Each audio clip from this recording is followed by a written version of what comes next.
Welcome to Turning Pages, a series of in-depth conversations with authors about their works.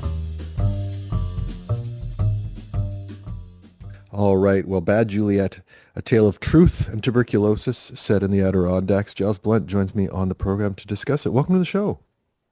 Thanks. Good to be here. My pleasure to have you on.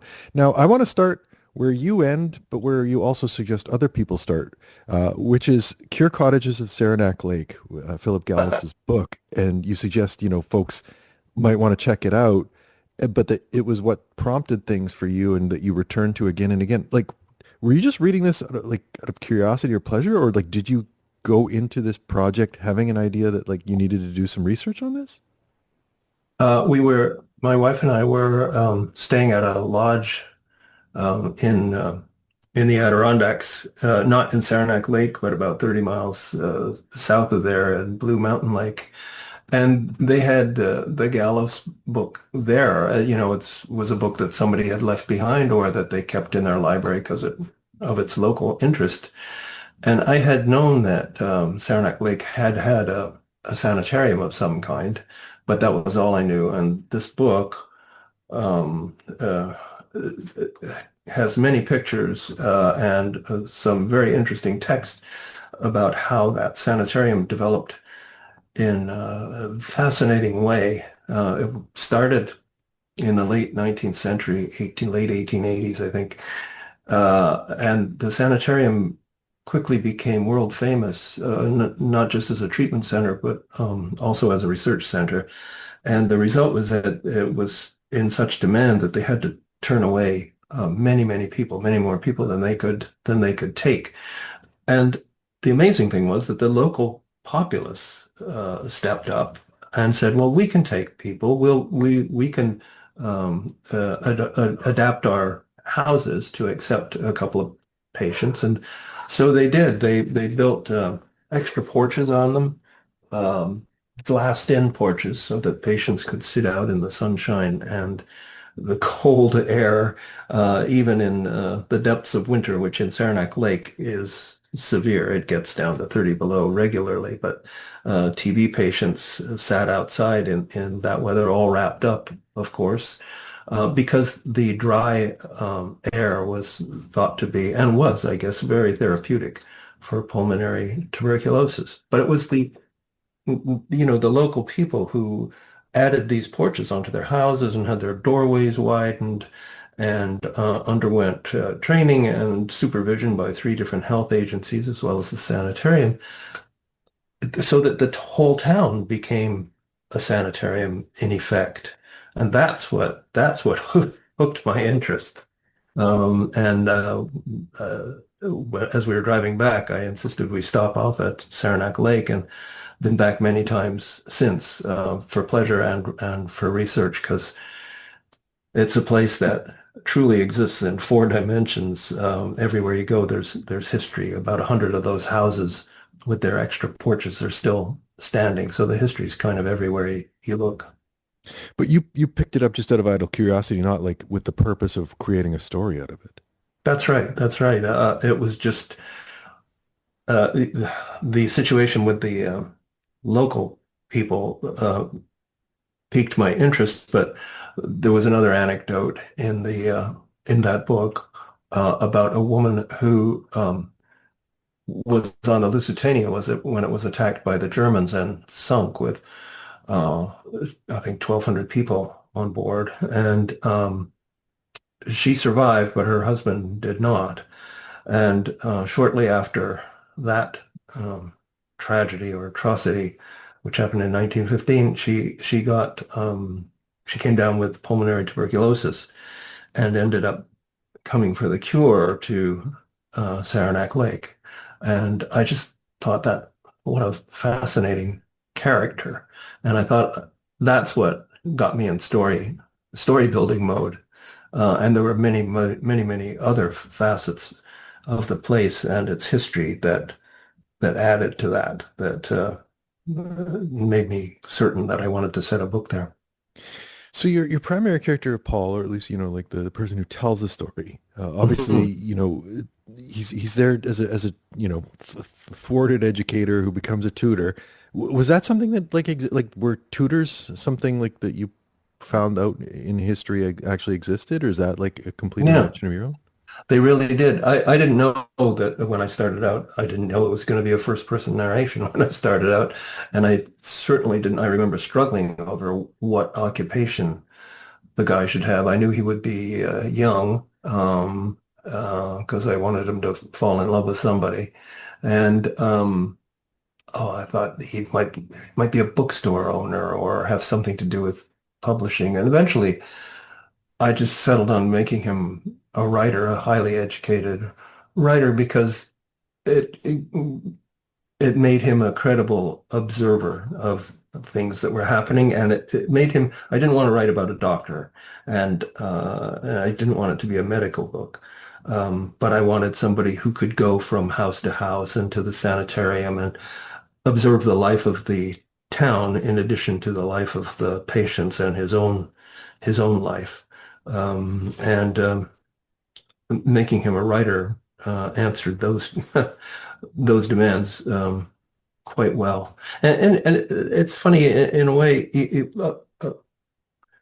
I think a lot of novelists, people who've written a lot of novels, eventually they start making their lead characters writers, just partly in the interest of saving time, and partly because often the occupation they're given isn't necessarily all that apropos. They're there because they're an observer, and if it's first person narration, you want them also to be eloquent, and making them a writer fits that bill pretty well. So, I mean, Dickens started doing it with Great Expectations, and David Copperfield and Henry James did it all the time. His characters weren't necessarily writers, but in a sense, all novels are written in the first person. They're kind of like memoirs, and so the person is of necessity a writer of some sort, an observer writer. So it's not such a big deal. I didn't want to get into the business of writing, which is not very interesting, but the creative aspect of it and the observational aspect of it is very interesting, and of course very useful for novel writing. And I suppose keeping him not as a doctor allows you, to have a layman's understanding of the treatments and not have to like go for, verite of like, oh, am I Yes. describing this right? Am I going to get a doctor writing me a letter afterwards being like, that wouldn't have happened. Right, right. I have done books where I needed experts of various sorts, medical experts and so on, and they're worth their weight in gold if you're doing that. And certainly I read well, I read basically every book that exists about Saranac Lake and the treatment of tuberculosis at the time, and there aren't that while there are tuberculosis experts, there aren't a lot who are familiar with or up on what the treatment was 100 years ago. You'd want medical historians for that, and that's a whole nother set of characters. 100%. Now, you mentioned obviously that as a writer, like this is a memoir of sorts. I mean, this is written essentially in the past tense, right? That like he's writing Mhm. this, 40 years after the fact. Right. Was that structurally what you wanted to do from the start, or is that something that you figured out kind of as you were writing that maybe I shouldn't be telling this as it's happening, but like someone reflecting? I yes, I don't think I considered very long the idea that it would be written as it was happening. I thought it would be somebody remembering. I didn't know necessarily it would be an upfront memoir, but I knew that it would be written by an older person looking back at his younger self, and I picked 1954 as the date when he's doing the writing, um, because that was the year that the sanitarium closed, and it just, in a way, the sanitarium itself and that the health treatment aspect of the place is kind of a character itself. It had a life, and it had a time when it flourished and a time when it faded. And I thought that made well, I don't think I could have come up with a better book, invented a better bookend than that one that was just sitting right there. So obviously there's the history of the sanitarium that, weighs in. In terms of like the geography, like did you rely on maps and like having visited the place to kind of like create verite as far as, like when he goes Oh, to I the had a river or if he goes to the graveyard, like that these things make sense in the real Oh yeah, they're world? all accurate. Yes. I had a street map of the appropriate era. I think it was a 1915 street map, which was great. And Saranac Lake, one of its many virtues is it has a very active and effective historical society, and they preserve all sorts of things, and they have a wonderful museum at the laboratory where the research used to be done. And they've just opened another one where the founder of the sanitarium used to live and where he had his personal practice in addition to his practice of running the sanitarium. And they were just a fount of information. And online, they provide all sorts of photographs. It's the people that run it are very knowledgeable, but it's the information comes from, it's like Reddit or Wikipedia. It is a wiki. People Mm, send in their old photographs and postcards and things, or they'll post a picture saying, "Does anybody know who these people are and where this is set?" And I answered one of those queries myself at one point because there was a photograph taken at a particular place on Lake Flower where we had just stayed a couple of weeks previously. So we had been standing in the exact spot that this picture was of. So the history was very present. That being said, I did do a lot of reading, as I mentioned, but also their library has an archive and an archivist who was extremely helpful in pointing me towards stuff I probably would not have found otherwise. Like it so, was she found a diary of a 16-year-old girl who was staying not at Saranac Lake but at another sanitarium nearby, which was fascinating to have. It gave me a because that was one of the other aspects of the uh, TB phenomenon. It tended to strike people very young. The patients were mostly between the ages of 16 and 34. So that created made it even a more tense crucible because, of course, they were away from home. They were lonely. They were torn away from their families and their loved ones, their spouses, and they were in close quarters with doctors and nurses and other patients of a similar age, facing a possible, even likely, early death. And given to fevers and so on, TB comes with a kind of excitability, which is an interesting sidelight to it. So the possibilities for passion and heartbreak are just they're just sitting right there. so that like was it like a diary entry or something that kind of spurred the like Paul and Sarah love triangle or Um, uh, no, it was just it was the wealth of characters that Saranac Lake, Saranac Lake's history provided. TB struck everybody. A lot of the people were very wealthy that came there because the Adirondacks had become a playground for the very rich. But TB also struck poor people and, of course, mostly middle class people. Um, and it struck doctors, lawyers, carpenters, gangsters, and um, one of the most interesting things was entertainers. And uh, the agent and impresario William Morris funded another clinic that was solely for entertainers. It started just being for his clients, but it expanded with philanthropy and so on. It expanded so that at any given time, a lot of the patients were entertainers, and I thought that's useful. That's an interesting combination. So I introduced this playwright character named Jasper Keene, who seems like he's going to be a useful person for Paul to know. Unfortunately, he is the love object of the woman that Paul falls in love with.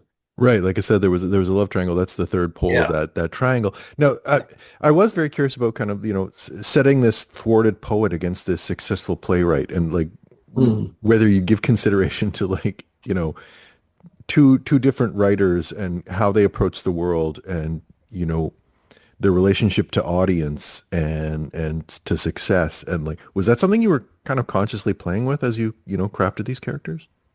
Um, well, I have a background in screenwriting, TV writing, and so on. Um, so yeah, I'm familiar with the different aspects of it, the different approaches one has, and the different life that one has. I mean, writing plays is a very collaborative thing, and in many ways, if you have a degree of success, it's much more fun than sitting at a desk writing a novel. It's socially fun, and it's almost like a cliche to say, let's put on a play as a fun thing to do, right? It is a fun thing to do. It's like a class project or something, and the uh, the money was substantial, and at the time, some playwrights were huge, huge stars. Somerset Maugham was probably the granddaddy of the hugely successful international playwright. At one point, he had 5 plays running in the West End in London, and that was before he was 30. And incidentally, he became a patient at Saranac Lake later on. It's interesting you say, that like it's a more collegial, like, group play kind of activity, and you have Jasper like Yeah. disappearing into the wilderness to write by himself. Yeah, well, he's his own man, for better or worse.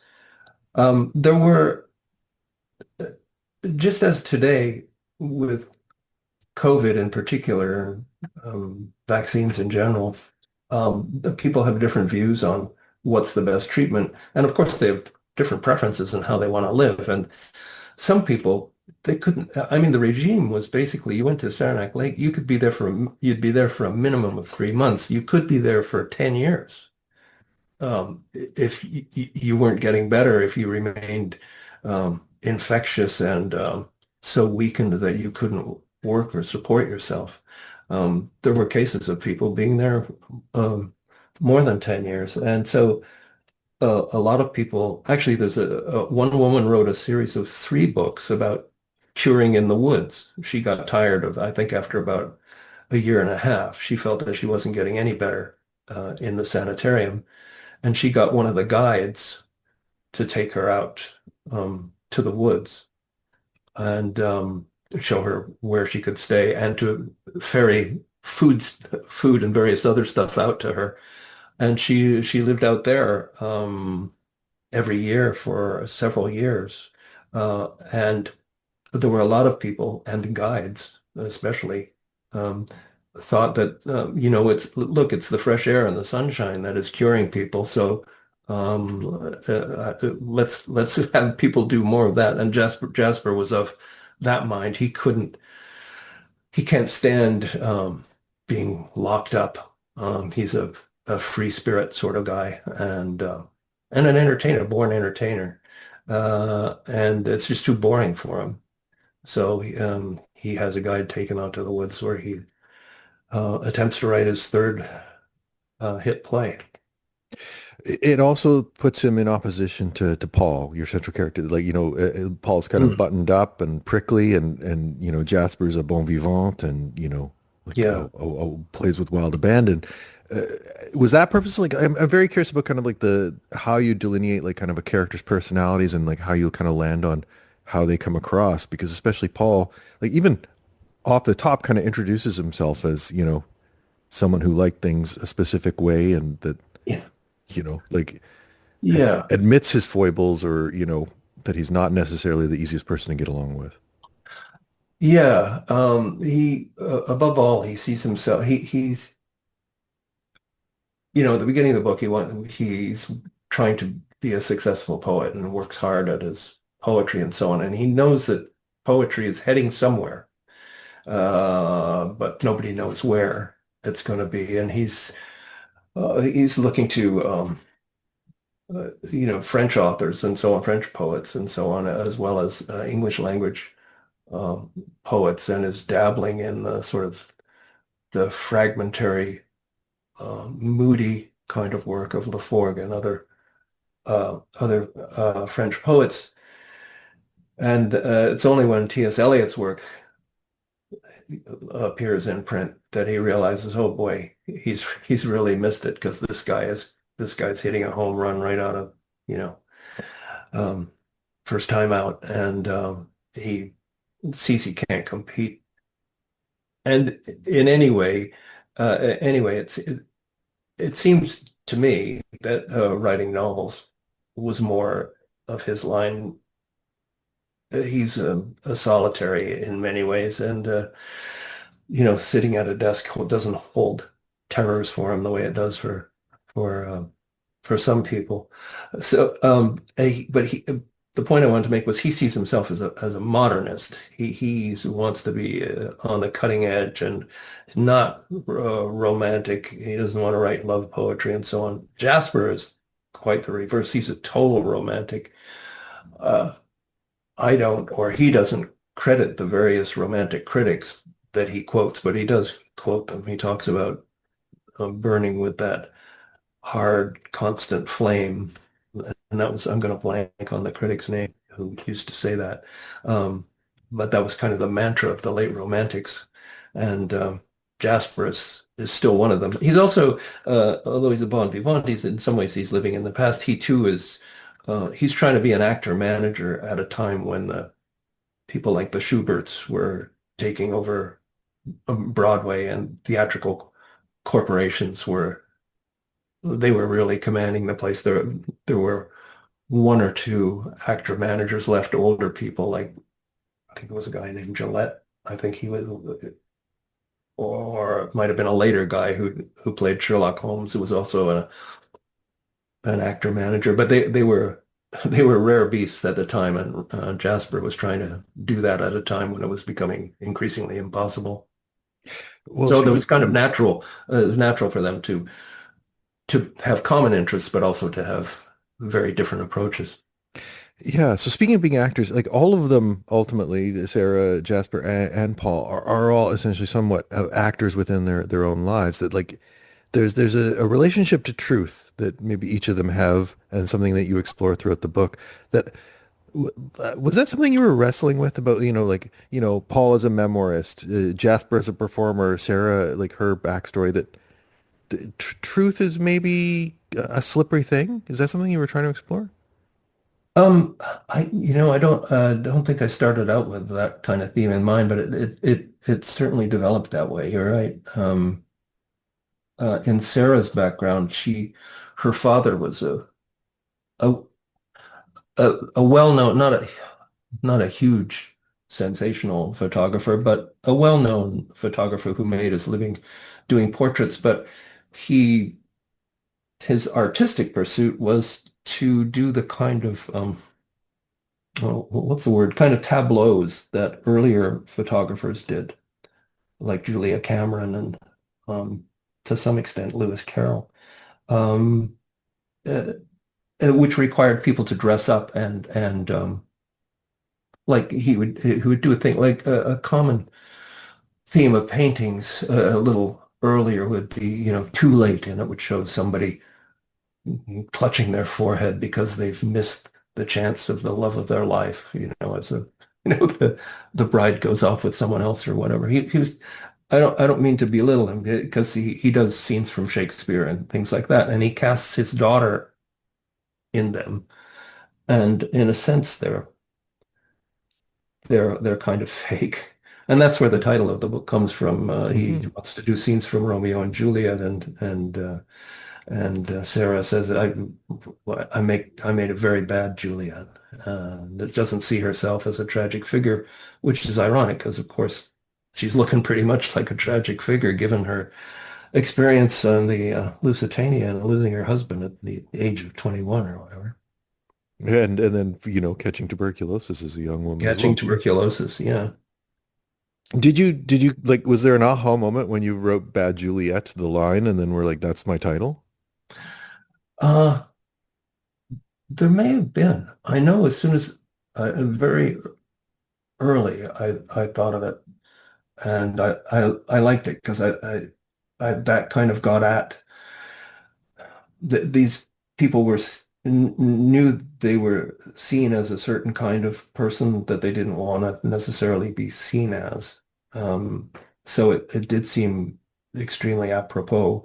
Um, for a while, basically I couldn't come up with any better title. For a while, I thought that publishers might hate the title, so I had a backup that I never really liked. So I stuck with it, and when the publisher said they wanted to do it, about the only thing that I won in the contract was that I said that the title is and shall remain Bad Juliet because I really liked it, and I think everyone that I showed it to before giving it to a publisher really liked it, so I stuck with it. Well, that book is Bad Juliet. It's out through Dundurn Press. Giles, thanks very much for taking some time to talk to me about the book. My pleasure. Thanks for the good questions.